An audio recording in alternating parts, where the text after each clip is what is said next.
Imagine being promised the deal of a lifetime, only to be lied to your face when you held up your end of the bargain. That's exactly what happened to a chef at one of the world's most famous hotel chains. But instead of swallowing the betrayal, he decided to serve the coldest dish of all: revenge. And let me tell you, when he walked away, 750 paying guests were left hungry, and his bosses were left begging. If you've ever dreamed of serving justice to someone who wronged you, hit that like button, subscribe, and get ready for one of the most satisfying revenge stories you'll hear today. The relocation. He was a chef. Not just any chef, but one working for a world-renowned, all-inclusive luxury hotel chain. His life was about precision, timing, and creativity. And one morning, while busy chopping vegetables, he got pulled aside. "Pack your bags. We need you 3,000 miles away." It wasn't a request. It was an order. But instead of resisting, he agreed, on one condition. He negotiated a deal.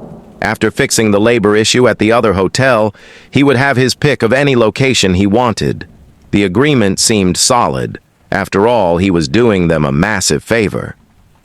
He landed at the new hotel, and from the very first day, it was chaos. A broken kitchen staff, disorganized service, 750 people expecting flawless dinners every night, and only one man willing to put his pride on the line to fix it. The days blurred into weeks. He poured everything into this job. Long nights, endless stress, carrying the weight of not just cooking but managing an entire dysfunctional team. And slowly, the impossible started to happen. The staff came together. The kitchen ran like a machine. Guests left happy. The labor issue resolved. After months of backbreaking work, he finally approached management.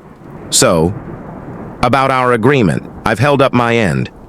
When do I get to choose my location?" But instead of gratitude, he got a cold smile. "Well, you've done such a good job here, we've decided. You're staying indefinitely." His stomach dropped. Every muscle in his body tensed. They had lied, used him, trapped him. He had given everything, and they just slammed the door in his face. He tried to be professional. He gave them a 3-week deadline. 3 weeks to honor their deal, or he'd walk. No shouting, no threats, just quiet resolve.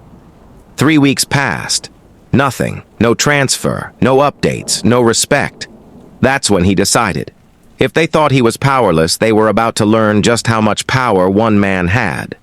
On the morning of his revenge, he told his entire dinner staff, "Take the day off. Don't answer your phones. Don't come in tonight." Then he staged the kitchen.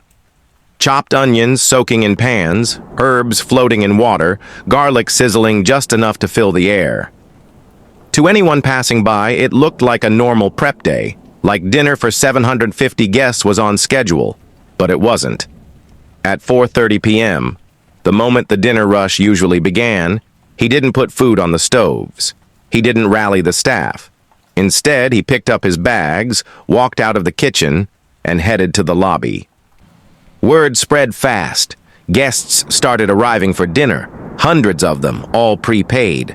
But when management walked into the kitchen, they froze. The pots were empty, the ovens cold. There was no food, no staff. Panic set in. Managers shouted, scrambled, tried calling staff who weren't picking up.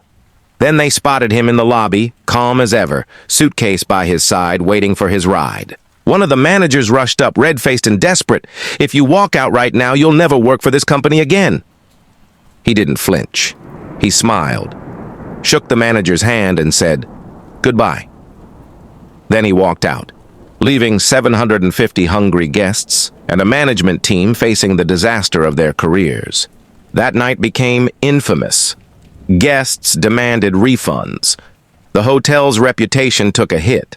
Management, the very people who thought they could chain him down with broken promises, were humiliated in front of hundreds of customers. And him? He never looked back. He never answered their calls, never returned to the company. 20 years later, he still tells the story with a laugh, because in that moment, he didn't just serve dinner, he served justice. Sometimes revenge isn't about hurting someone physically, It's about showing them they can't own you. That night, 750 guests went hungry, but the only appetite that was truly satisfied was his hunger for justice.